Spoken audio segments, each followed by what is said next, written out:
Buenas tardes, mi nombre es Paula Repetti, voy a moderar el panel número 3, dedicado a la protección de datos personales. A modo de preámbulo, decir que la Argentina cuenta actualmente con una ley de protección de datos personales, la 25.326. Es una ley sancionada en el 2000, y si bien para su época fue precursora en la región, hoy ha quedado desactualizada.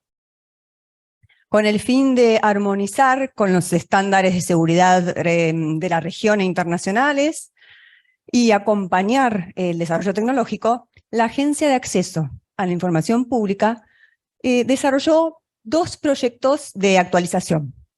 Uno en el 2018, que perdió estado parlamentario, y uno más actual, que fue elevado recientemente al Congreso. Es por ello que hoy contamos con 3 expertos en la materia que nos van a ilustrar con las cuestiones actuales y las vicisitudes por lo que atraviesan los titulares de los datos personales en la sociedad de la información. El primer expositor es el doctor Agustín Allende. Es abogado, UBA, especialista en marco legal de nuevas tecnologías, data privacy y compliance. 25 años de experiencia en asesoramiento a empresas tecnológicas, telecomunicaciones, entretenimiento y medios, desde estudios jurídicos al sector público. Es docente en universidades locales y del exterior, autor de artículos de su especialidad. Y hoy disertará sobre lo que puede sintetizarse con una gran pregunta en relación a la protección de datos personales. El nuevo marco legal, ¿encaja con las nuevas tecnologías, IoT, Big Data, inteligencia artificial? Lo dejamos al doctor Agustín Allende, que nos va a dar muchas respuestas.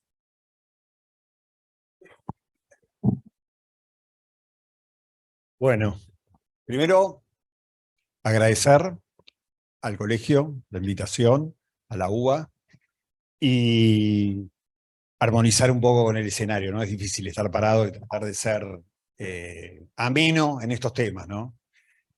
Toda una pregunta, ¿no? ¿Qué son las nuevas tecnologías? Si se adaptan a la ley de datos personales vieja, a la nueva, ¿qué va a estar pasando? Y me olvidé ya el cursor este, ¿no? Con esto muevo. ¿Quién sabe de datos personales o más o menos tiene una idea o es algo nuevo? Para más o menos ver el...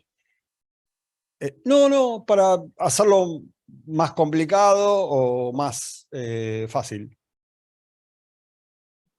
Todo bien, ¿eh? No tomamos examen, nada, ¿eh? No, les aseguro que no, ¿eh? Que sea fácil, perfecto, listo. Bárbaro, mejor, más fácil. No, en realidad es más difícil. Porque cuando hablas con palabras difíciles, estás... ¿Dónde esto? Ah, al revés, mirá. Para un lado y para el otro. Ah, ¿no anda? Ah, ahí está. Para allá me imagino que avanza. Bueno, vamos a alargar. Bueno, esto, lo mismo. Los datos. ¿Qué son los datos? Siempre digo lo mismo. Bueno, todo el mundo dice es el nuevo petróleo, es el nuevo gas, el nuevo oro, de todo he escuchado. Pero siempre en la facultad nos pasaba, ¿no? La naturaleza jurídica de cualquier cosa. La servilleta, el mono, cualquier cosa. Todo naturaleza jurídica. El dato es el insumo más importante de la economía digital, ¿no? A ver, ¿cuáles son las 5 empresas más grandes del mundo? Rápido. ¿Qué tienen en común? Ahí vamos, Google, Facebook, ¿quién más? Apple, Microsoft, ¿eh? ¿Qué tienen en común? Los datos, ¿no? Pero no sabemos cuál es la naturaleza jurídica. Bueno, pero sí, lo importante es que sabemos el criterio de evaluación de los datos. ¿Cuál es el criterio de evaluación de los datos? Tampoco. Estamos todos acostumbrados a cuidar a nuestros clientes en los activos físicos, las cosas físicas. Digamos, uno sabe la mercadería, tener cuidado, poner un candado al depósito, contratar un seguro, ojo, no la dejes a la intemperie. Entonces, con los datos, ¿qué criterio aplicamos? ¿Tenemos en cuenta los caracteres que tienen los datos que los hacen particularmente diferentes? ¿Cuál sería ¿se les ocurre alguna característica que puede ser? Rápido, no tengo mucho tiempo. No, son no rivales. ¿Qué significa? Los usás vos, El mismo dato lo puedes estar usando vos y yo al mismo tiempo. Vos para un fin y yo para el otro. Eso no pasa con los bienes habitualmente, ¿no? Hay un criterio como de exclusión. Los uso yo y no los usa nadie más. Con los datos no pasa eso. Cada vez hay más datos. Cada vez dejamos más rastros digitales en todos lados. Cada vez hay más sensores. Cada vez hay más cámaras. Cada vez hay más datos. Siempre me equivoco en la cifra, pero dicen que en los últimos 2 años hay más datos que en todo el resto de la humanidad y todo eso, algo así. Si no es así, pero estamos cerca. Digamos, el crecimiento exponencial de los datos es significativo. Hay diferentes tipos de datos. No todos los datos son iguales. No responden a los mismos parámetros. Hay datos personales, que es lo que vamos a hablar hoy, y hay otros datos que son los datos de las máquinas. Si vos le pones un dato a un sensor a una turbina de un avión, para que vea cómo funciona el avión, la turbina, y cuándo necesita mantenimiento, es un dato de máquina. Después hay datos de la naturaleza, cuánto llueve, no hay involucrados personas ahí. Y después hay datos que involucran a las personas y que permite identificarlas o que las haga identificables. Una IP, una dirección IP, ¿es un dato personal? ¿Por qué? La máquina la usan, pero la pueden usar 40 personas esa máquina. No, bueno, pero son las discusiones que no es, ¿a qué apunta esto? A que no es tan clara la definición. Tenemos una ley de acceso a la información pública que establece los datos públicos, son los datos que genera el Estado también, ¿no? Bueno, responden a un criterio completamente disímil al de los datos personales. ¿Por qué? El acceso a la información pública, ¿qué propicia? Que sea abierta, acceso a la información, derecho a la información, libertad de expresión, apertura. Los datos personales, cerramos. Confidencialidad, cerramos. ¿Pero la línea está clara? No, no está clara. La ley de acceso establece excepciones. Una de las excepciones es cuando hay datos personales.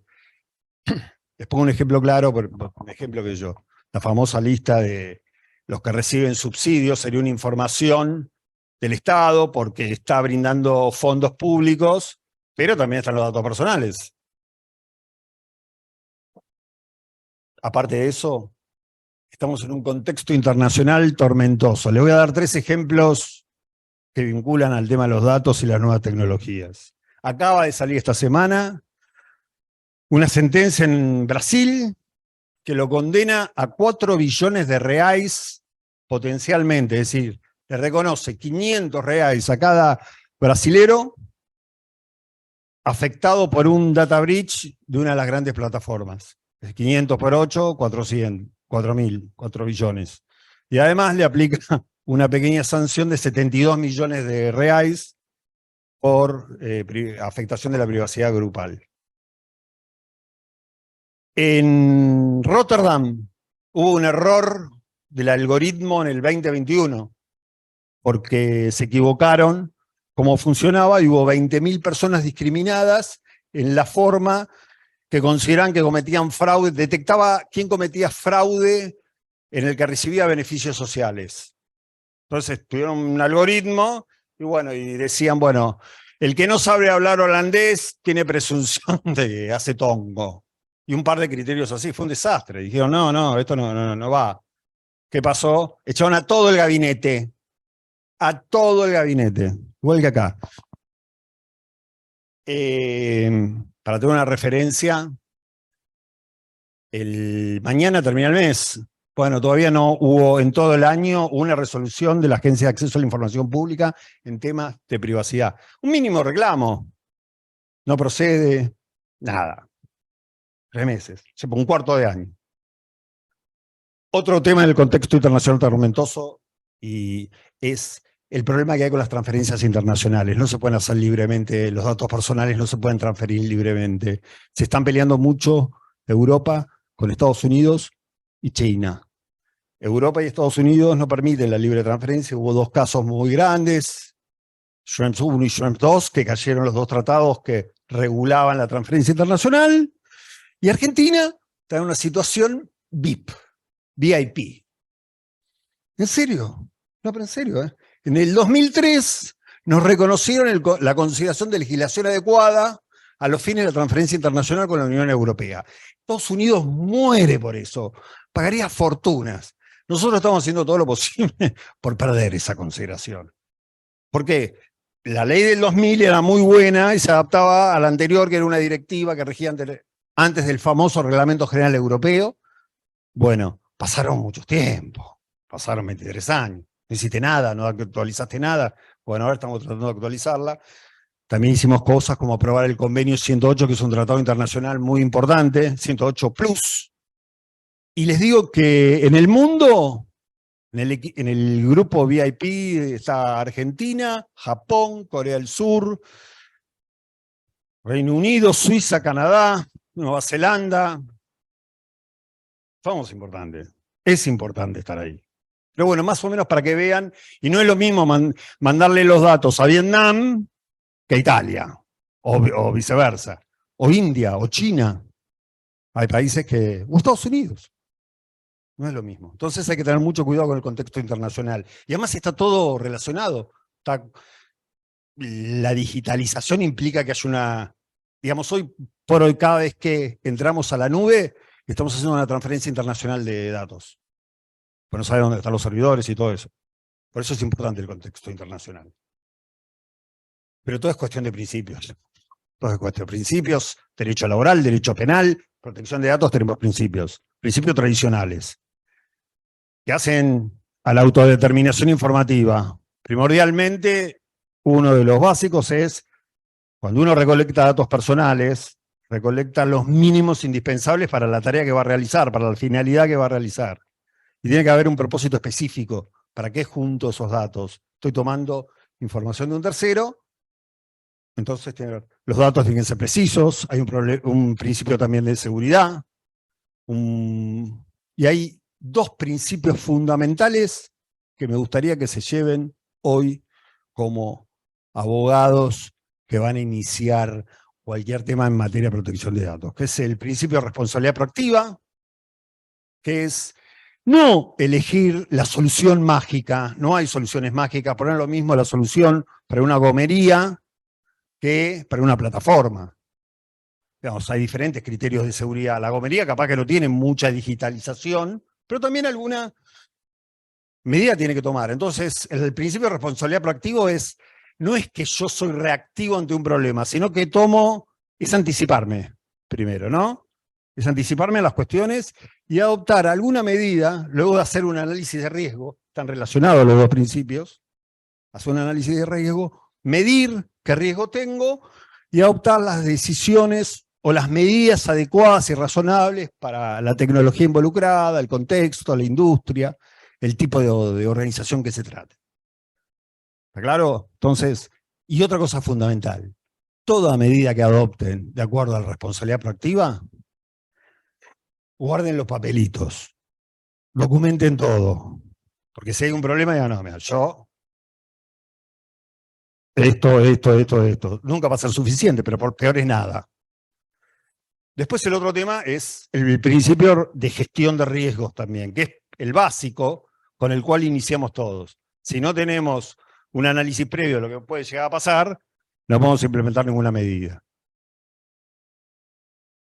Estos principios básicos que les comenté, que en realidad los únicos dos que incorpora, el de gestión de riesgos no lo incorpora el proyecto, si bien lo menciona tangencialmente, incorpora el principio, dos principios que me parecen de responsabilidad proactiva y otro de preeminencia, que no está en ningún lado, que es una de las ventajas del proyecto, que significa que en caso de duda, beneficio del titular del dato.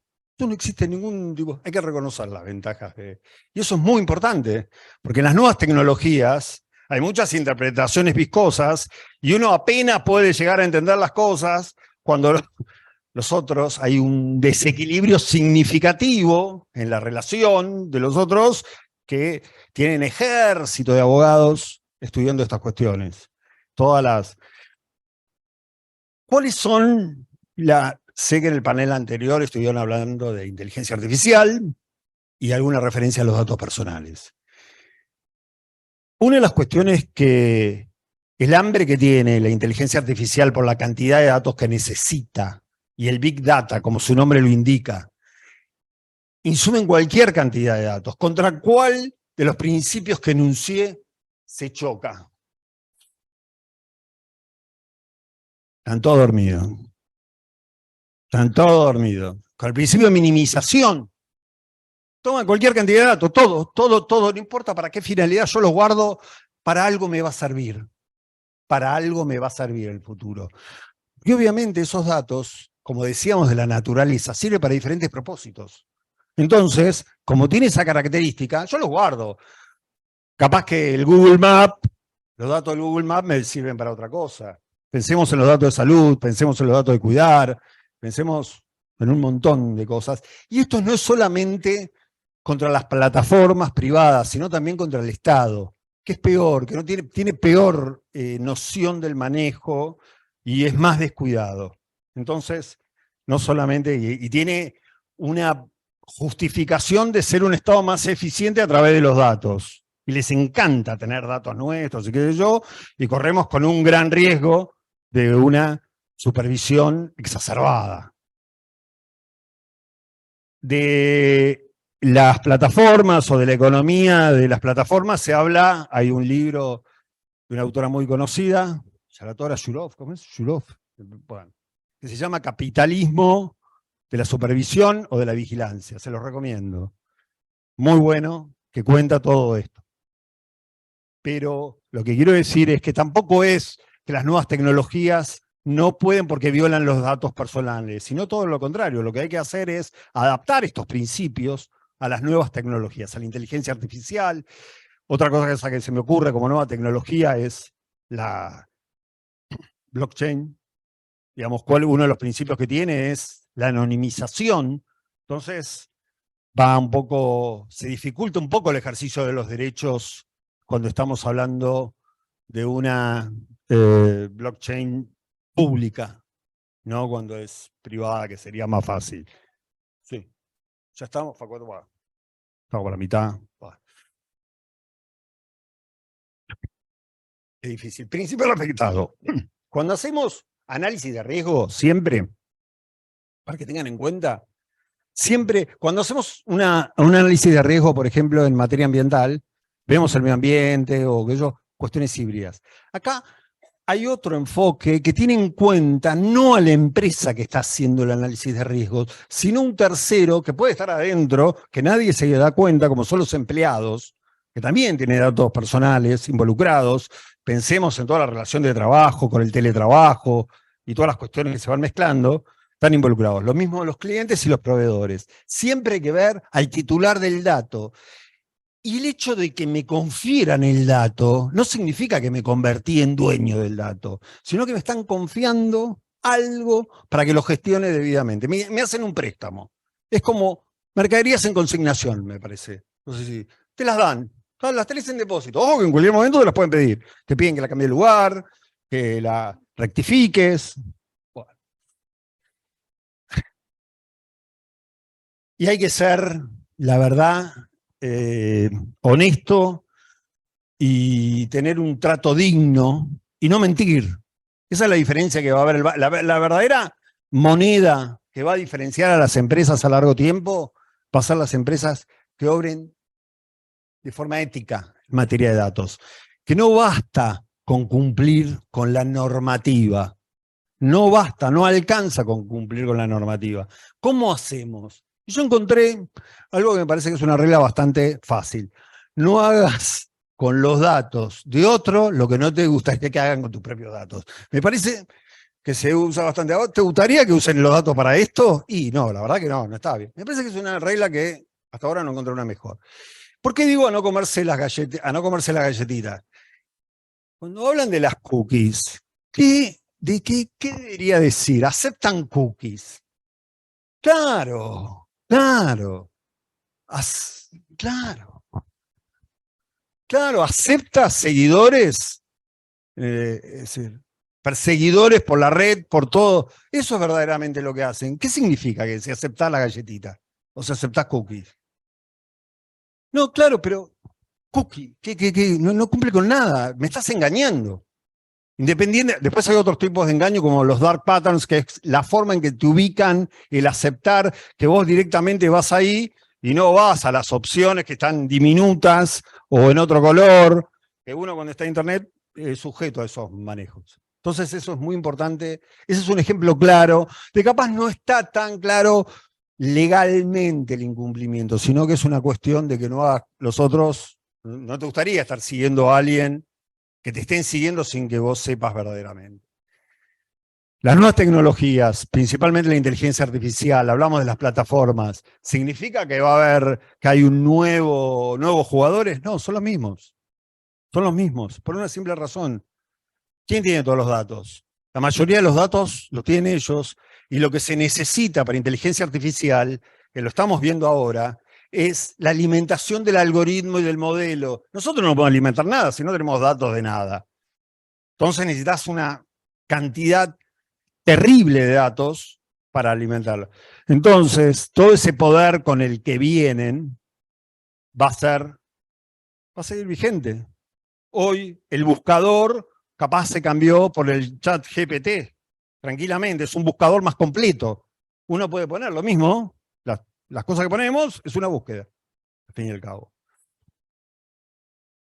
Lo que les decía, recuperar la confianza digital va a ser la diferencia. En los países más importantes es lo que están buscando. Bueno, esto es... uy, me fui para allá. Upa, sale Santicipia, le decís según. Bueno, no sé si cómo es el sistema, si hay preguntas o algo. Perfecto. Muchas gracias por la atención.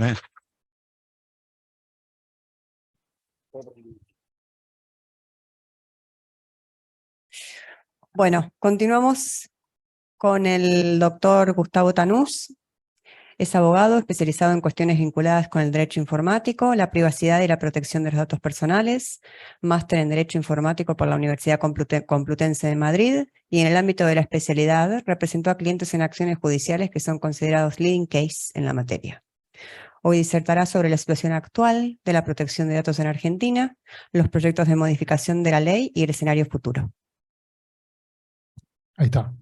Hola, buenas tardes a todos. Muchas gracias por la invitación y espero que la charla sea de utilidad. Sobre todo estuve escuchando la anterior con el temor de si las nuevas tecnologías van a reemplazar a los abogados y nos vamos a quedar sin trabajo. Entiendo que la mayoría somos abogados acá y los que están en su casa o en su oficina. Y yo voy a hablar de una cuestión que... de esto de protección de datos personales, que en Argentina se remonta al año 94, es decir, tenemos 30 años de historia. Me dedico a estos temas de hace 30 años y la verdad que somos pocos los abogados que pudimos dedicarnos realmente a esto porque no tiene mucha aplicación. Y el proyecto de ley que comentaba antes, los proyectos de ley, que nuestros legisladores mucha bola no le dan porque hay temas más importantes que este para todos. Y he dicho, ha habido proyectos que quedaron en el camino que no llegaron a tener ni siquiera estado parlamentario. Tarde o temprano van a salir. Es decir, una nueva ley de protección de datos va a haber porque lo requiere el momento. Y si bien no sé si para todas estas cosas más lejanas a nosotros, ¿no? Porque uno está hablando de ChatGPT, Google, etcétera. Y a mí, yo hice muchos juicios del año 2006 a la fecha contra Google, fue de los primeros que inicié estos juicios famosos de las modelos. Nos costaba notificarlo a Google. Es decir, algo tan simple para un abogado como notificar. Entonces, pensar que un organismo de control argentino va a poder sancionar a Microsoft o a Google, es hablar es teorizar. Entonces, mi idea es tratar de bajar un poco todo esto a la tierra, llevarlo al campo. A ver si esto... ¿Cómo es? ¿Está prendido? Agustín me lo... Llevarlo un poco más a nuestro campo profesional del día a día y mostrarles que el día que salga esta ley, que no creo que sea este año porque es un año electoral, pero tal vez el año que viene, para los abogados se abre un campo de trabajo muy bueno, que hasta ahora no estuvo, y que si, como antes preguntó Agustín, si había gente que estuviera especializada en el tema o conocía el tema, si todavía no lo abordaron, Es una buena oportunidad hay todavía un tiempito como para poder especializarse y poder lograr, poder encarar un tema futuro que si con todas estas tecnologías el trabajo de abogado se nos va a simplificar o en cierto punto se va a terminar, bueno, acá hay un campo para que ustedes sean competidores nuestros en el futuro. Vamos a hablar rápidamente, tal vez hubiese estado bueno que yo hablara antes que Agustín, porque Agustín tocó algunos temas que se pisan o que se apoyan en lo que voy a decir yo, de cuál es la situación actual y qué es lo que se viene, sin hablar puntualmente del artículo tal, dice tal cosa, porque nada, buscan en internet el anteproyecto, entran a la página web del organismo de control y tienen todo para ver. En este megacuadro traté de simplificar toda la situación. Les decía antes, esto empezó en el 94, en la Constitución, el artículo 43 incorporó la acción de habeas data, ¿no? Cuando hablamos de protección de datos, hablamos de habeas data. Yo a veces, cuando alguien me dice, ¿pero qué es protección de datos? Lo más fácil de decirle es la ley que te permite salir de veraz, que es básicamente para lo que se usó hasta ahora.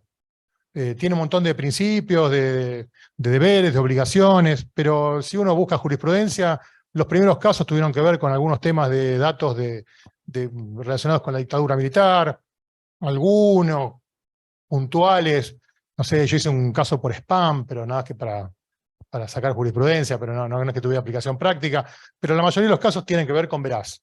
Y todos los proyectos de ley que hubo, y algunas que se sancionaron, incluso temporales, tenían que ver con, sobre todo en épocas electorales, ver si podían hacer un blanqueo de morosos, que en vez de 5 años de los deudores se informe por menos tiempo. Eso es lo que le preocupó al legislador. Y también es lo que le preocupó al organismo de control, que desde que existe el año 2002, ha puesto muy pocas sanciones. Las sanciones, la realidad que son muy bajas. Hoy alguien que comete una infracción grave puede tener como máximo una multa de 100.000 pesos. Entonces, frente a un cliente que le vas a decir, che, tenés que cumplir con la ley de protección de datos, te va a decir, bueno, y si no cumplo, ¿qué pasa? Y si uno es honesto, le tiene que decir, no pasa nada. Hay sanciones también de suspensión de una base de datos o clausura, que sería mucho más grave para una empresa que le clausuren la base de datos, a que le pongan una multa, pero nunca se aplicó ninguna, y la verdad que hubo casos que lo hubiesen ameritado. Entonces estamos hablando de una acción que empezó en el año 94 como una acción judicial, como un amparo, para acceder a los datos personales que un tercero tenía de nosotros, y en caso de error o falsedad, poder exigir la rectificación, la supresión. Vía jurisprudencial se fue desarrollando esta acción de habeas data, y en el año, más que nada, como Europa es un poco la líder en la protección de datos, desde el año 81, con un convenio, que es el convenio que decía antes Agustín, el convenio 108, después una directiva europea del año 96, que estableció como un estándar de protección de datos al cual todos los países europeos se tenían que adherir.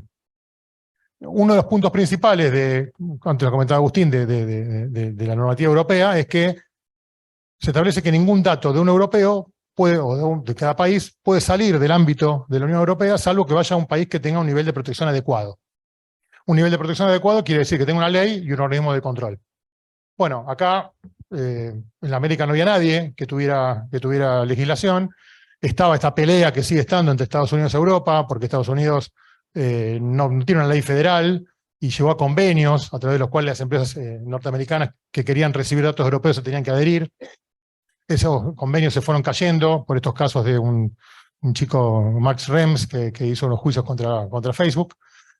Y bueno, pero Europa necesitaba tener un ancla en América, para empezar de alguna forma. Bueno, en el año 98 se dictó una ley que Menem la vetó, y en el año 2000 salió la 25326, que es la que nos rige actualmente, que era similar a la anterior, nada más que, bueno, se dio en otro contexto y salió. Estados Unidos dejó de presionar un poco, me acuerdo que, espero no herir ninguna susceptibilidad, pero American Express era uno de los que más presionaba para que no saliera la ley. Bueno, en el 2000 salió la ley, en el 2001 se reglamentó, y faltaba la autoridad de control. Entonces, bueno, se creó un organismo de control, la Dirección Nacional de Protección de Datos, dentro del ámbito del Ministerio de Justicia, que permitió que mostráramos, era una oficina con era un cargo, ni siquiera tenía empleados. Y el director nacional que se designó era el jefe de gabinete de ministros, del ministro de Justicia en esa época, se lo pusieron ad honorem, y con eso pudimos mostrar a Europa que teníamos una ley y un organismo de control. Por eso, lo que decía antes Agustín, en el 2003, Europa nos calificó como país con protección adecuada. Eso sirvió, por ejemplo, para que proliferaran los call centers. Uno tenía un problema con Telefónica, con Telecom, llamaba por teléfono, de un español, con Telefónica lo atendía un cordobés. ¿Y por qué? Porque los europeos podían mandar datos a América Latina. Yo me acuerdo de un congreso en Uruguay que los uruguayos decían, pero qué tontos que fuimos, le dimos el negocio servido a los argentinos. ¿Por qué no hicimos una ley nosotros? Hubiésemos tenido un montón de negocios. Bueno, esta ley del año 2000 estableció un montón de derechos a favor de los titulares de los datos personales y a favor de cada uno de nosotros, algunas obligaciones para los responsables de tratamiento, reglamentó la acción de habeas data, creó tipos penales, sanciones administrativas, permitió que, o estableció puntualmente que se puedan reclamar daños y perjuicios, y un abanico de posibilidades muy grande, pero que puso el foco en los derechos de las personas y en la forma en que uno podría tratar de defenderse frente al tratamiento de datos que hicieron los demás. Y apoyado con el organismo de control.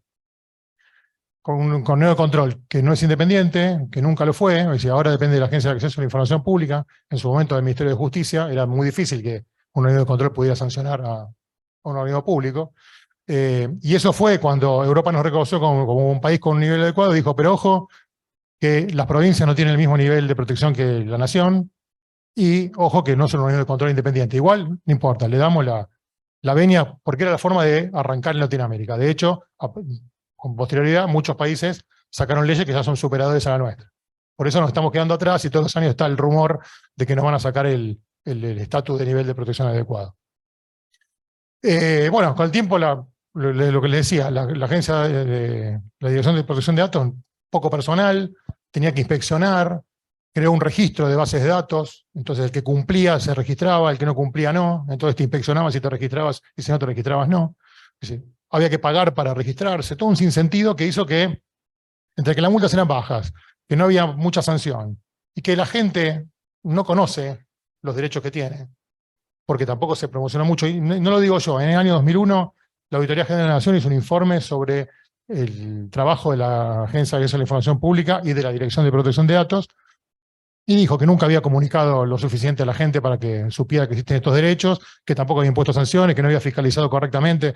La realidad es que tenemos una autoridad de aplicación que no aplicó prácticamente la ley, y la verdad que el argentino, si no le pegan, hasta que no me pegan no hago nada. Entonces, bueno, entre el desconocimiento y la imposibilidad de sanción, los organismos públicos no hicieron nada, las empresas privadas, básicamente los que hicieron algo son o las más expuestas, los que recibían juicios, los bancos, las empresas de informes comerciales, o las multinacionales, que por casa matriz europea le viene el mamotreto de normas que tiene que cumplir, o a veces me ha pasado que en un due diligence, una empresa que se va a vender, que la va a comprar a una empresa de afuera, le dice, bueno, ¿y con datos cómo estamos? Y ahí se ponían a tratar de adecuarse. Esta situación se dio también en Europa, y con el avance tecnológico, la posibilidad de cada vez de tratar más cantidad de datos, y se dieron cuenta, vieron que no alcanzaba con reconocer este derecho humano a las personas a defenderse, a tratar de custodiar sus datos personales, porque en definitiva no estaba haciendo agua el sistema. Entonces en el 96, digo. En el año 2018 se dictó un nuevo reglamento europeo que reemplazó la directiva del 96, que es el GDPR o RGPD, Reglamento General de Protección de Datos, que lo que hizo fue cambiar el paradigma. Ahora no se da tanta importancia, no es que no sea importancia, se sigue manteniendo el reconocimiento de derechos, se amplían otros derechos, se dan hasta el derecho a portabilidad de los datos, al derecho al olvido, el derecho de oposición, un montón de derechos más, pero pone el foco no en cómo se recolectan los datos y cómo el titular puede defenderse, sino pone el foco en cómo se tratan los datos. Poniendo a cargo de cada responsable de tratamiento, es decir, de cada empresa, de cada organismo público, el deber de cumplir con la ley, y no solo cumplir, sino poder demostrarlo. Para poder demostrarlo, lo que decía antes Agustín, anotar en un papelito, las empresas tienen que crear un documento de seguridad, registrar las actividades que realiza, tener una auditoría, un montón de cuestiones que hacen que requieran de asesoramiento, y para eso estamos nosotros. Entonces, ahora, más que pensar en que, bueno, quizás que tengo un cliente que le robaron los datos, o sale como deudor en una base de morosos, bueno, le hago una acción judicial, una habeas data, que te regulan 2 mangos, que te lo hacen ordinario, y que nada, que te viene ya a mí, que me dedico a eso, me viene un cliente con esa cosa y digo, no, mejor dejémoslo de lado. Bueno, esto abre toda una puerta a algo que va a hablar seguramente Natalia después con el tema de compliance, de reestructurar los procesos de las organizaciones pensando en los datos, lo que decía antes Agustín, la gestión de los riesgos, la responsabilidad proactiva, bueno, un montón de medidas que este reglamento europeo trae y que Argentina, los proyectos de ley que tiene, lo recogen. La verdad, no descubro nada cuando digo que acá los legisladores no son unos cráneos, copian lo de afuera. La ley argentina del 2000, la vigente actualmente, es una copia, una mezcla de la ley española del 92 y del 99. Bueno, los proyectos que hay ahora son copias de la normativa europea y de algunas leyes de algunos países, con algunas flexibilizaciones que siempre se hacen acá, que deja bastante afuera de la exigencia a los organismos públicos, o por ejemplo, permite que, contrario, justo Agustín decía de las cookies. Vieron que ustedes entran a un sitio extranjero y le aparece el cartel que cookies, aceptan las cookies todas, solamente las de tráfico, las de, bueno, con diferentes opciones. Bueno, es como uno le da a aceptar porque quiere entrar a la página. Bueno, acá, aunque la ley salga similar a lo de afuera, si yo tengo un cliente que tiene una página web, no tiene por qué poner lo de las cookies. Muchos lo van a poner porque copian normas extranjeras, porque la ley argentina, el proyecto de ley argentino, que seguramente va a salir así, porque ya en la ley anterior, cuando se reguló el marketing por vía de decreto reglamentario, se borró con el codo lo que decía la ley. Se ve que el poder del lobby del marketing es muy importante. Deja fuera, establece el sistema del opt-out, es decir, no el opt-in. No es que me tienen que decir, ¿quiere que sus datos los use para finalidad de marketing? Y yo digo que sí, si digo que no. Yo me puedo oponer. Entonces, no me tienen que pedir permiso para meterme una cookie en la máquina. Yo tengo que configurar mi navegador para que no me entren las cookies o oponerme a que las pongan si es que sé lo que son las cookies.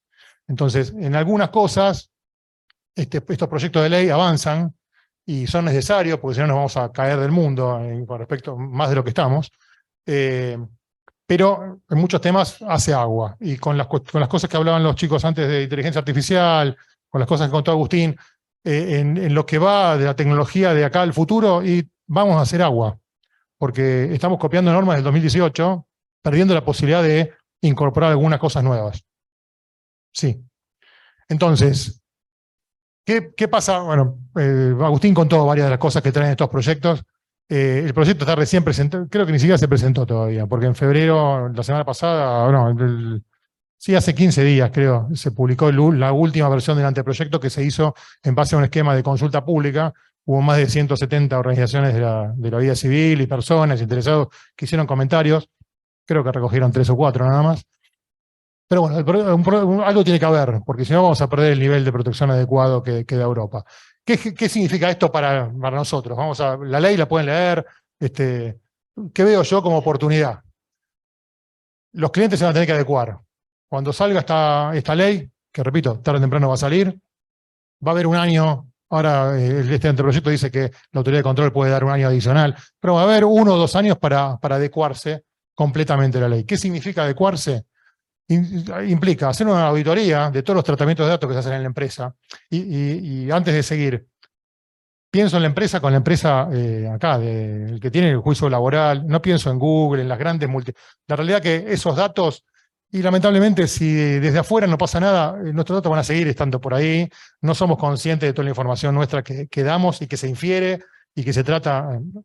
No es una ley que con esto vamos a lograr que ChatGPT no use nuestros datos. No, es una cosa un poco más local, más terrenal, más del día a día, que puede venir la pyme de la esquina y decirme, yo tengo que cumplir con la ley. Bueno, hay que ver qué tratos data.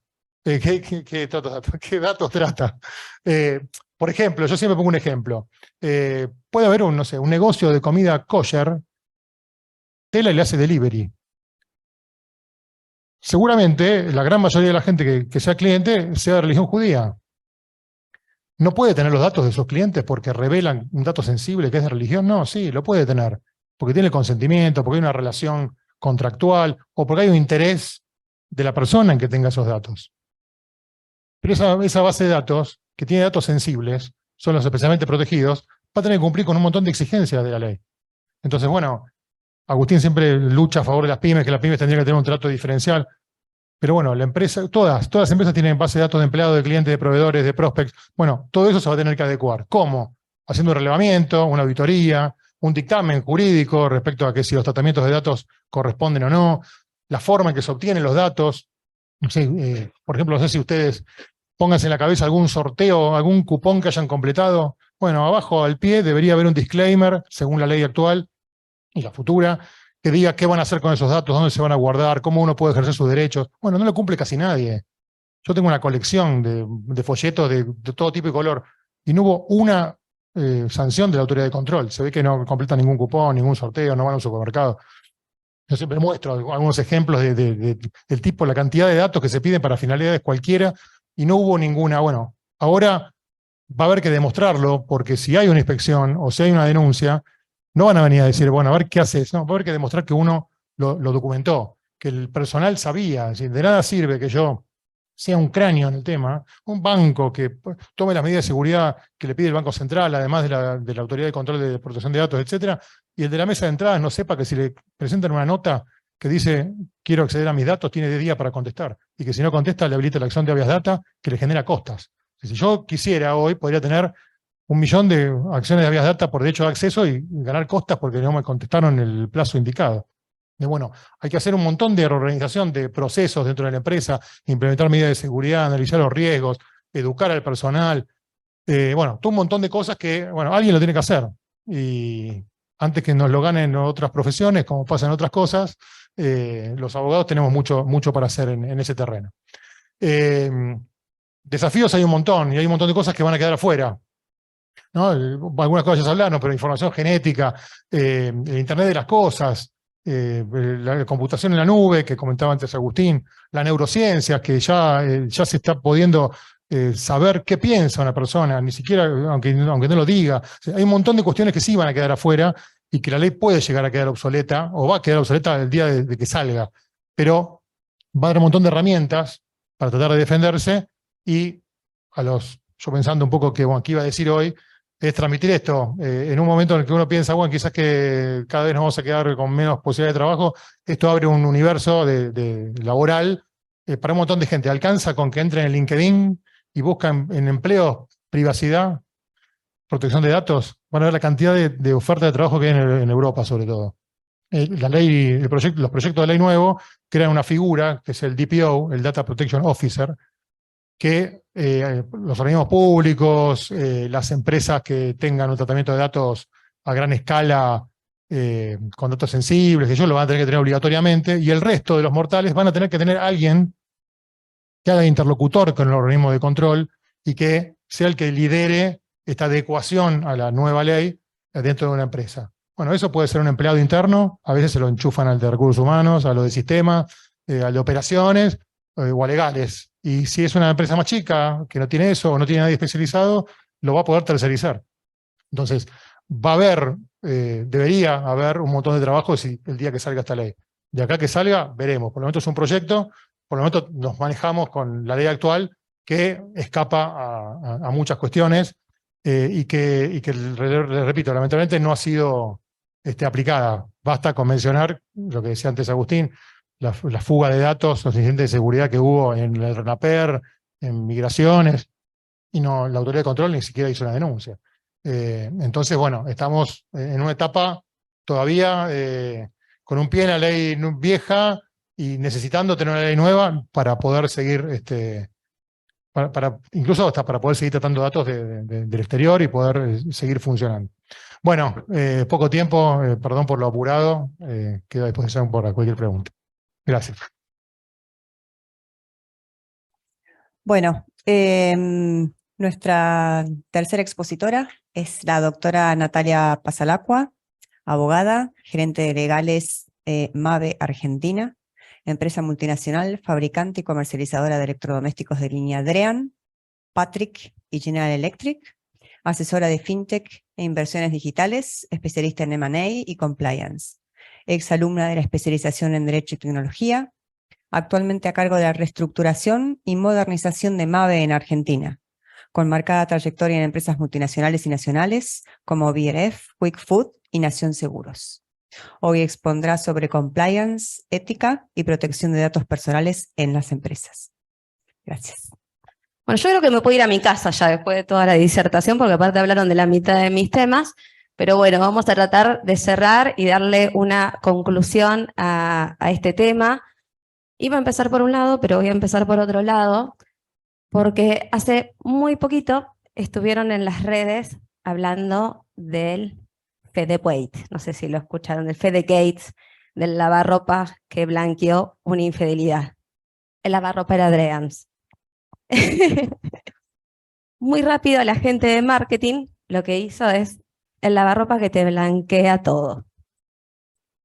Pero bueno, ahí vemos el uso de los datos personales. En definitiva, no necesariamente los datos personales es el nombre, el DNI, la profesión, un dato económico. También son patrones de conductas. Ahí un poco tenía relación lo que hablaban los doctores con las cookies, son los patrones de conductas. ¿Y de qué les vengo a hablar un poco yo hoy? Desde el punto de vista corporate. Las empresas usamos sus datos, nos encanta usar los datos, necesitamos los datos. Sin datos no hay negocio posible, se procesan a grandes escalas todo el tiempo. ¿Por qué? Por un montón de razones. Primero, porque es sumamente necesario para mejorar la calidad de servicio o producto, saber qué necesitan los clientes. Pero en segundo lugar, y ahí voy yendo un poquito a las filminas, en segundo lugar, porque las empresas tienen un montón de bases de datos personales, como decían los doctores, empleados, proveedores, clientes, pero no me voy a spoilear porque lo vamos a ver más adelante. Entonces hablo, globalización es igual a extraterritorialidad. ¿Por qué? Porque la legislación, más allá de ser local, mala, pobre, suficiente o no, roza con un montón de otras legislaciones internacionales. Y sobre todo lo que son empresas internacionales quedan sujetas a regulación internacional. Porque más allá de las pobres sanciones que existan en la República Argentina por las normas de derecho privado, que en algún lado deben recordar que tuvimos que estudiar todos los fallos, las normas de RENVID y demás, podemos estar sujetos por incumplimientos locales a normas internacionales y a sanciones internacionales. Entonces, hay acuerdos internacionales, hay organizaciones que ya están muchísimo más avanzadas, como es la Organización para la Cooperación y Desarrollo Económico, que ya tiene acuerdos bilaterales, Unión Europea a través de la Reglamentación General para la Protección de Datos Personales, y también tenemos a la ONU, que a través de la Declaración de Derechos Humanos y Declaración de Derechos Políticos es pionera, porque en su declaración ya subliminarmente tiene y contiene el derecho a la identidad. ¿Qué son los datos y por qué las empresas estamos tan preocupados por la protección de datos? Porque los datos son derechos humanos. Una persona es un conjunto de datos. Nosotros desde que nacemos juntamos datos. Nacemos, nos inscriben con un nombre, vamos al colegio, vamos a la facultad, obtenemos un título, ingresamos a nuestra vida financiera, sacamos una cuenta en un banco y así hasta que nos morimos. Inclusive después de que nos morimos porque nos sale la sucesión y siguen usando nuestros datos. Entonces nuestros datos están presentes en cada instancia de nuestra vida e inclusive después de nuestra vida. ¿Quiénes son sujetos alcanzados? Todos somos sujetos alcanzados, por eso está la manito señalando, porque muchas veces hace un poco tiempo en un curso pregunté, ¿los estudios jurídicos son sujetos alcanzados? ¿Procesan datos personales? ¿Ustedes qué piensan? Todo el tiempo tenemos información de nuestros clientes. La diferencia es que antes teníamos los archivos, las carpetas, o sea, nos tenían que hacer un allanamiento un poco más para sacar información. Ahora tenemos todo en la computadora. Todo. Subimos los documentos a la DocSign, utilizamos herramientas digitales abiertas, entonces estamos exponiendo a nuestros clientes todo el tiempo al uso de estas herramientas. Entonces, bueno, un poco, a ver, hay las sociedades, asociaciones civiles, simples asociaciones, iglesias, fundaciones, mutuales, cooperativas, consorcios de propiedad horizontal, están todos y van a estar todos sujetos a esta reglamentación y a la reglamentación que va a venir.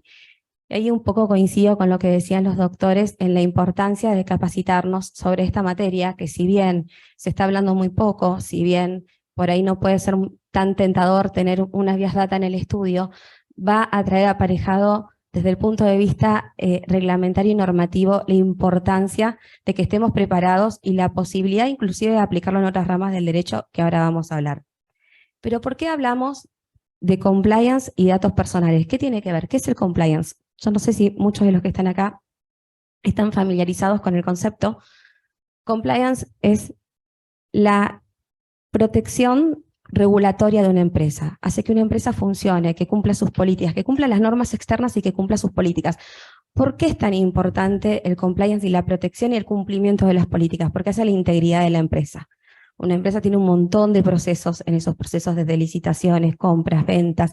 Entonces ahí está en cómo se relaciona con sus clientes, con sus proveedores, y en el medio pueden pasar un montón de cosas. Que los procesos sean íntegros hacen a que la empresa sea eficiente y a que no se cometan delitos. Y si se cometen delitos, generalmente hay personas físicas que suelen ser responsables. ¿Y por qué lo vinculamos con los datos personales? Porque el tratamiento de datos personales tiene que ser íntegro, tiene que ser eficiente. ¿Por qué? Porque las empresas no pueden dejar de tratar datos personales. Entonces, ¿qué es lo mejor que pueden hacer? Hacer un tratamiento íntegro de los datos. Entonces yo acá hice una pregunta, ¿por qué se empiezan a interesar las empresas por la protección de datos personales? La primera es la más honesta de las respuestas, porque ninguna empresa desea ser sancionada. Por más que sean 100.000 pesos, 50.000 pesos, ninguna empresa quiere pagar multas. La segunda, y esto sí que es realmente relevante, porque el activo más importante es la reputación. Y hoy es la penalidad más importante que puede llegar a pagar una empresa, porque mal que mal, si bien se habla muy poquito, hace poquito una empresa muy conocida, no voy a decir el nombre, tuvo una sanción bastante importante por un data breach que tuvo, que reveló las tarjetas de créditos de sus clientes, lo que hizo que estos clientes tuvieran algunas estafas. Se habló poco, pero mientras se habló fue mala propaganda. Y se gasta mucha plata en marketing para tener buena propaganda, para que por un data breach estar en boca de todos de la forma incorrecta. Y porque también empezamos a entender que el conjunto de datos personales está vinculado intrínsecamente con el ser humano. Cuando uno ve la cantidad de datos que se tratan, empezás a entender la dimensión y la responsabilidad que implica tener esos datos. Acá un poco lo que hablábamos al comienzo. ¿Qué datos tienen las empresas? Proveedores. ¿Qué hablamos de los proveedores? Condición fiscal, antecedentes de reputación, cumplimiento fiscal y económico. ¿Por qué necesitamos esos datos? Porque necesitamos saber con quién trabajamos. Porque a su vez, toda esta norma de datos personales se vincula con un montón y con un conjunto de normas más que se deben cumplir y que me dice, pedí los datos. Pero si yo pido los datos, están mal. Empleados, antecedentes laborales, datos de salud, datos relativos a las familias, datos socioeconómicos, de vuelta. Tengo un montón de datos personales, pero la RT me dice que le tengo que hacer un preocupacional y que tengo que guardar esos datos en el legajo. Entonces esos datos son sensibles, pero los voy a tener. ¿Cómo los voy a tener? Clientes generales, condición fiscal, datos financieros, identidad, domicilio. Tengo que saber, un cliente compra una heladera, tengo que saber dónde se la tengo que llevar, por cuánto tiempo la guardo. Consumidores finales, identidad, domicilio, datos relativos a la conducta de consumo. ¿Por qué? Porque nos interesa saber la satisfacción. Se hacen análisis, se pagan las clínicas de consumo para saber qué tipo de producto quiere el cliente. Cibernautas, y ahí están las famosas cookies. La gente que navega en la página web y que a través del rastreo se obtienen datos de consumo. Como bien decían los doctores, hace un tiempo atrás, la gente de marketing que se suele poner muy creativa y que son mis peores alumnos, me vinieron a hablar por las cookies. Me dice, Natalia, ¿por qué vamos a hacer el aviso de las cookies en la página web? Si la ley no me lo pide. Aparte todos conocen la ley, porque siempre para asesorar, yo creo que hasta el verdulero termina siendo el asesor legal. Digo, perfecto, porque lo tenemos que cumplir, porque corresponde, porque éticamente es lo correcto. Entonces, y acá cuando hablamos de compliance, o cuando hablamos de moral, o cuando hablamos de ética, cuando hablamos de integridad, no hablamos desde un punto de vista netamente moralista o de valores, porque si yo le pregunto a toda la sala qué es honestidad para cada uno, seguramente me van a contestar cosas diferentes, o escalas diferentes. Estamos hablando de integridad en los procesos, que los procesos sean transparentes, sean íntegros en el tratamiento de los datos. Y este listadito me permite inferir que no solamente puedo usar la ley de datos personales cuando se rompe o cuando alguien tiene o hace un uso indebido de mi dato personal. Lo puedo usar en un montón de materias del derecho. Por ejemplo, yo tengo, no sé, les voy a dar un ejemplo. A un preocupacional y se detecta una patología de la persona, una patología sensible. No ingresa, y no ingresa por la patología, y esa persona se entera. Esa persona puede decir que estoy utilizando datos sensibles para discriminarlo. Tengo un tema que me duplicaban la tarjeta o me hicieron un cargo de mi tarjeta. Hace poco tuve una pelea con un banco por este tema, ayudando a un compañero de trabajo, y me dice, bueno, pero nosotros no nos hacemos responsables si él dio sus datos. Digo, no, es que vos tenés dos problemas. Uno es el de consumo, por eso estamos en COPREC, y el segundo es que hubo una violación de datos personales de esta persona, porque si no, ¿cómo un tercero pudo hacer un consumo con su tarjeta? El abogado apagó la cámara y se fue de la audiencia.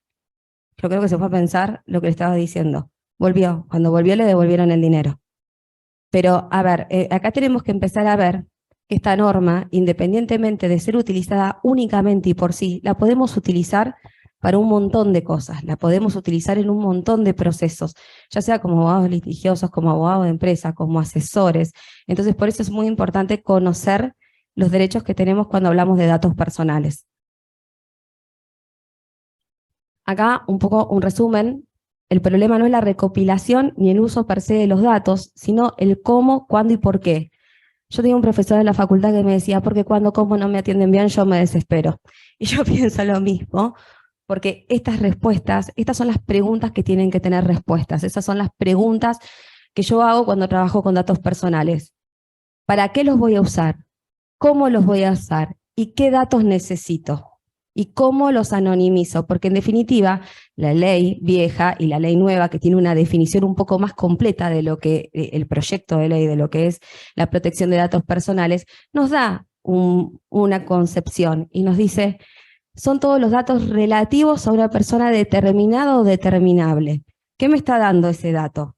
Que la persona puede ser determinada o determinable. Entonces ahí hay una segunda opción, que es la posibilidad y la necesidad de que si vas a trabajar con datos tengan que ser anónimos, de no poder identificar a la persona. Porque una cosa es analizar patrones de conductas en general y otra cosa es analizar el patrón de conducta que tiene una persona en específico.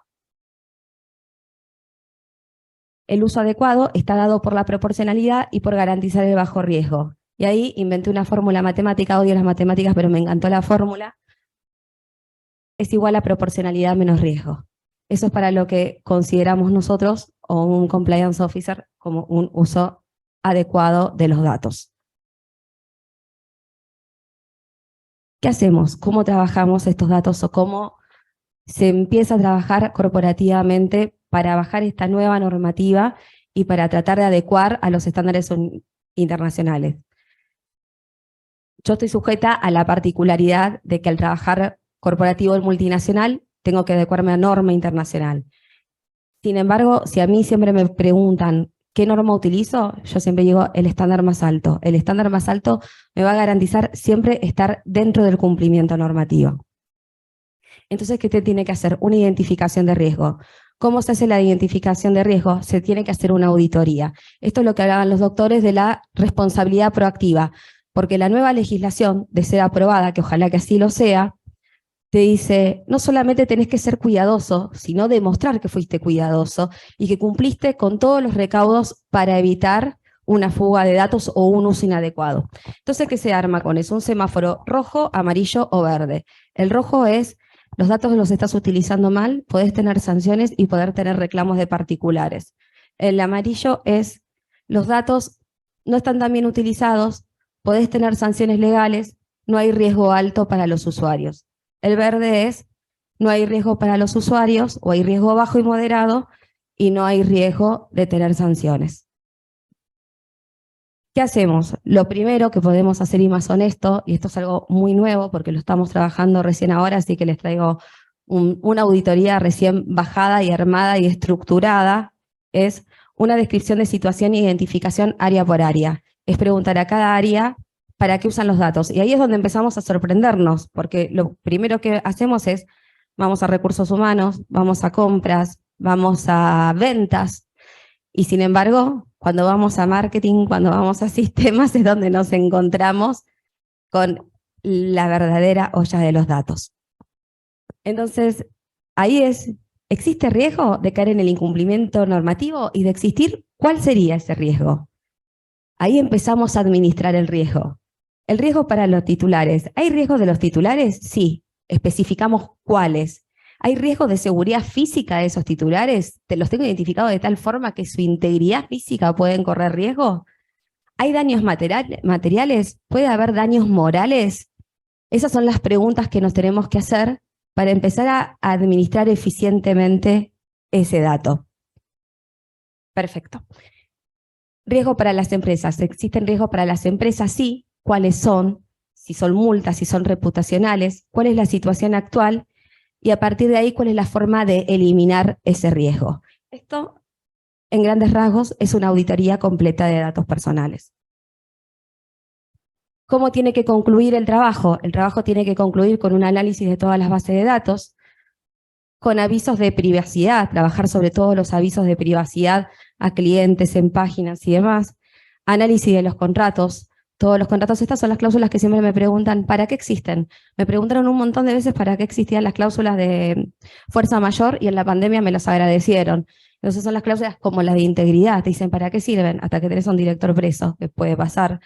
Entonces, todas estas cuestiones que son regulatorias y que a veces nos parece que están en el éter, en realidad nos terminan rozando a todos.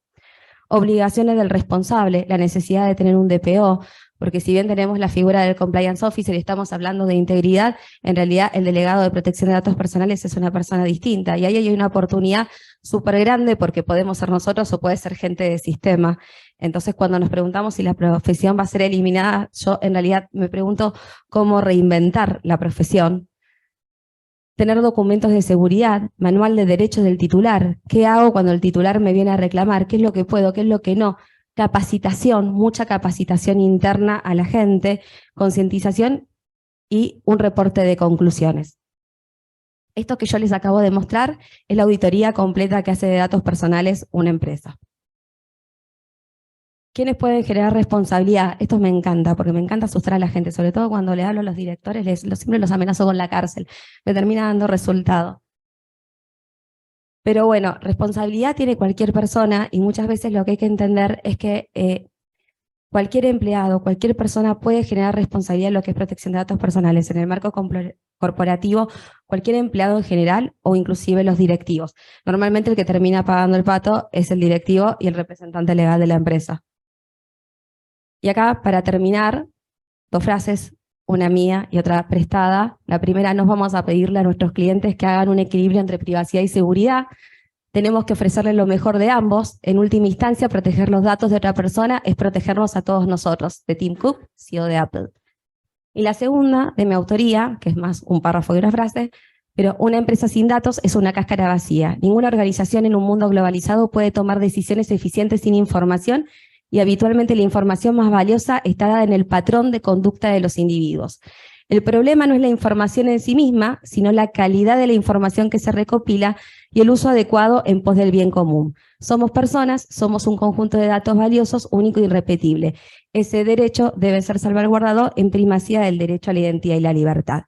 Y un poco para terminar con esta exposición, es que me parece muy importante el tema de la capacitación. Y no de la capacitación no está como abogado, sino que también la capacitación en una muy temprana edad, porque nosotros tenemos que pensar, los que de acá son padres, que tenemos nuestros hijos expuestos a redes, expuestos a dar sus datos, de qué forma brindan estos datos, de qué forma el riesgo y lo peligroso que tienen en la manipulación de los datos son necesarios para tomar cualquier decisión. ¿Quién toma decisión sin información? Cuando nosotros vamos a tomar decisión para definir una estrategia en un juicio, ¿qué es lo que hacemos? Recopilar toda la información, recopilar toda la prueba, y ahí empezamos a armar una estrategia. Una empresa hace lo mismo, recopila información y a partir de ahí empieza a tomar decisiones. El tema es el uso que se le da a esa información y que esa información no se utilice para desviar conductas de consumo, para desviar opiniones, porque es ahí donde el uso y la manipulación es ilícita. Pero bueno, espero que les haya gustado esta otra mirada, no mucho más para agregar a los doctores. Claro. Muchas gracias, doctora. Vamos a pasar ahora al panel de preguntas, a un lapso de preguntas para toda la audiencia. Ahora va a aparecer en pantalla el modo para hacerlas, es vía WhatsApp. Ya tenemos una que me ha llegado, que es para cualquiera de los 3 expositores. ¿Cómo puede ser que el RENAPER sostenga que el domicilio en un DNI es meramente declarativo, entre comillas? Va de suyo que hasta se contrapone con el Código Penal. ¿Cómo defendemos nuestros derechos respecto de algo tan simple como el domicilio? Para cualquiera de los... No sé si voy a dar respuesta a la pregunta, pero lo que tengo para decir que el artículo 5, inciso C de la Ley de Protección de Datos, incluye al domicilio como un dato que se puede utilizar, se puede recopilar y ceder sin el consentimiento. Es un dato público, junto con el nombre, el documento, la ocupación y el estado civil, creo, y la nacionalidad, y hasta ahí. No el correo electrónico, no el teléfono. Eso, ya que está, aprovecho que digo teléfono, creo que no sé si lo dije antes, pero una de las pocas sanciones reiteradas que van a poder ver de la autoridad de control es por incumplir el registro no llame. Ahí sí, hay un poco de actividad. Pero que muchos tampoco lo conocen, que saben que pueden dejar su teléfono para que no los molesten a las 3 de la mañana para venderle un seguro. Pero la realidad es que el domicilio es un dato que la ley considera público y de libre uso.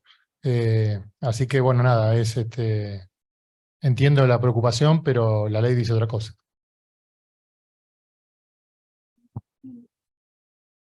Nuevamente una consulta para cualquiera de ustedes 3.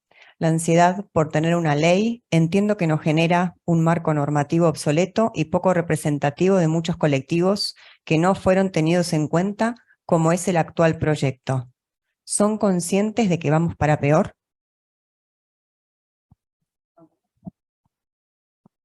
No,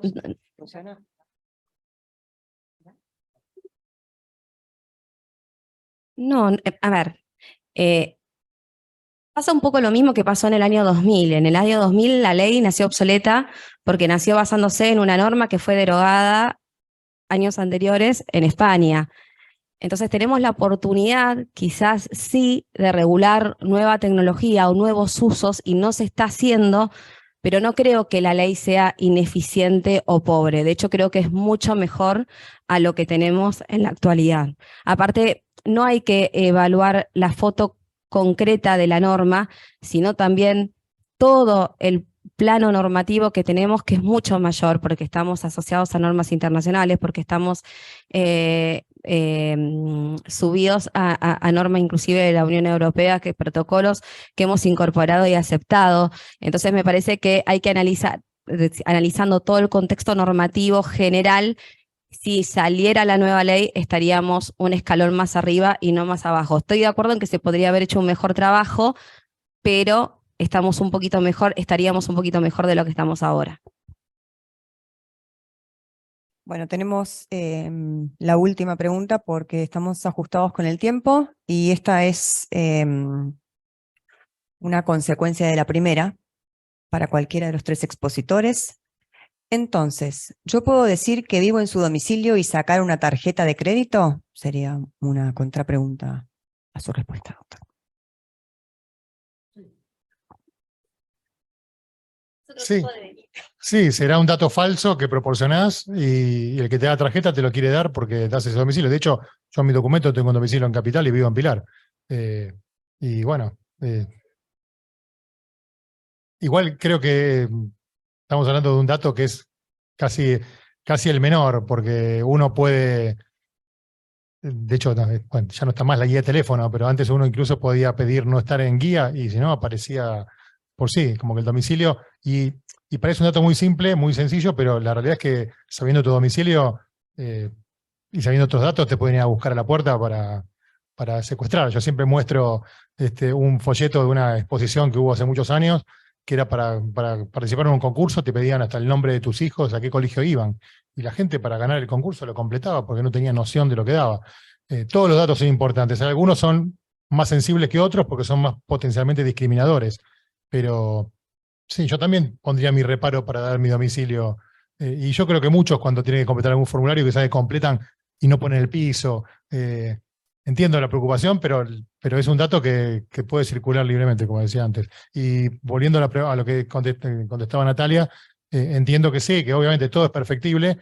No estamos hablando de una ley, estamos hablando de un anteproyecto que creó un organismo de control con una directora que la designó este gobierno, pero que dura 4 años, que si el año que viene hay cambio de gobierno, no sé qué va a pasar. Y hay otro proyecto en el Congreso que está hecho por una diputada, un grupo de diputados de Juntos por el Cambio, la doctora Karina Banfi, que es muy similar. Habrá que estar cuando se debata, y por eso yo te decía, es un buen momento para meterse en el tema, y si alguien tiene posibilidad de asesorar a algún legislador, bueno, poder meter una cuchara ahí para tratar de mejorarlo. Lo bueno es que se esté, por lo menos que tengan estado parlamentario, y que con la aprobación del protocolo adicional de convenio 108 que se hizo el año pasado, es como que no queda más remedio, quieran o no. Tal vez a fin de año, cuando levantan y votan 80 leyes juntas, quizá que votan protección de datos, y bueno, irá. Después habrá que ver qué pasa con la reglamentación también.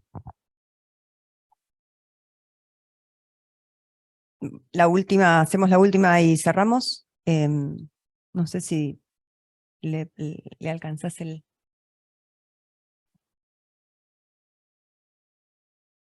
Gracias.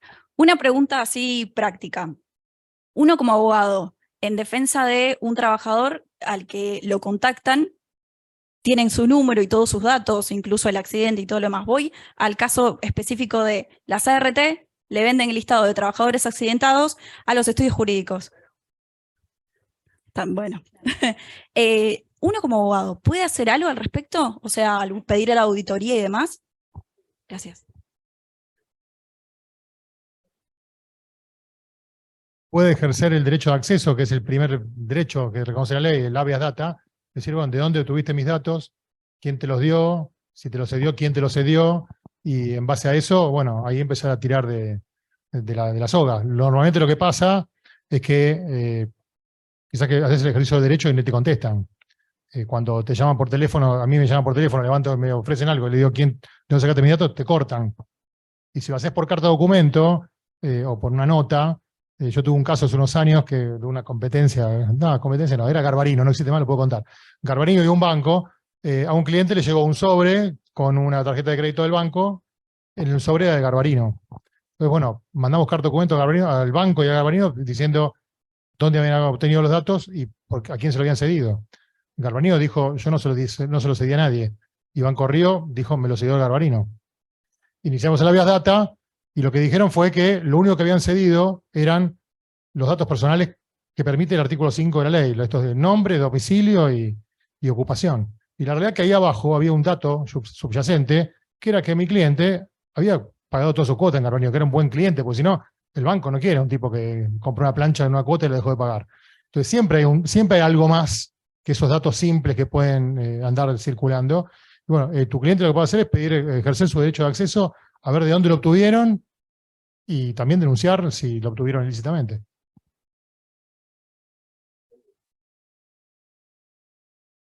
No, yo quería hacer un comentario en cuanto a los excluidos en la ley, como que había... me parece una cuestión que no se tiene en cuenta es y yo ya lo estoy padeciendo, debo confesar, el tema de la gente de mayor edad. Está completamente excluida de la digitalización, y me parece que sería, no sé si en la ley, capaz habría que hacer alguna maniobra reglamentaria y de concientización y de colaborar, y además el derecho de ser analógico. Estamos por largar las remeras, el derecho de ser analógico, de no estar sujeto a la inteligencia artificial, lo cual es imposible por la cantidad de datos que hay. Y para cerrar también, como consecuencia de estos perfilamientos, que significa primordialmente meterme en un grupo que yo no elegí estar.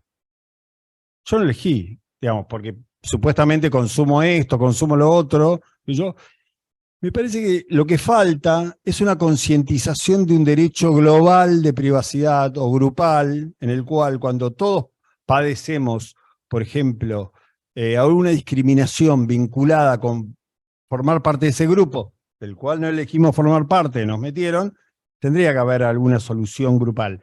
El ejemplo más claro también puede ser cuando todos padecen un quiebre de seguridad. todos los que se ven afectados por un determinado quiebre de seguridad puede ser como una especie de colectivo que podrían tener una especie de legitimación activa que hoy no está. Nada más, unas ideas para plantear. Excelente, muchas gracias a los tres. Muchas gracias por los aportes y vamos a dar paso al panel número 4 de criptomonedas y blockchain.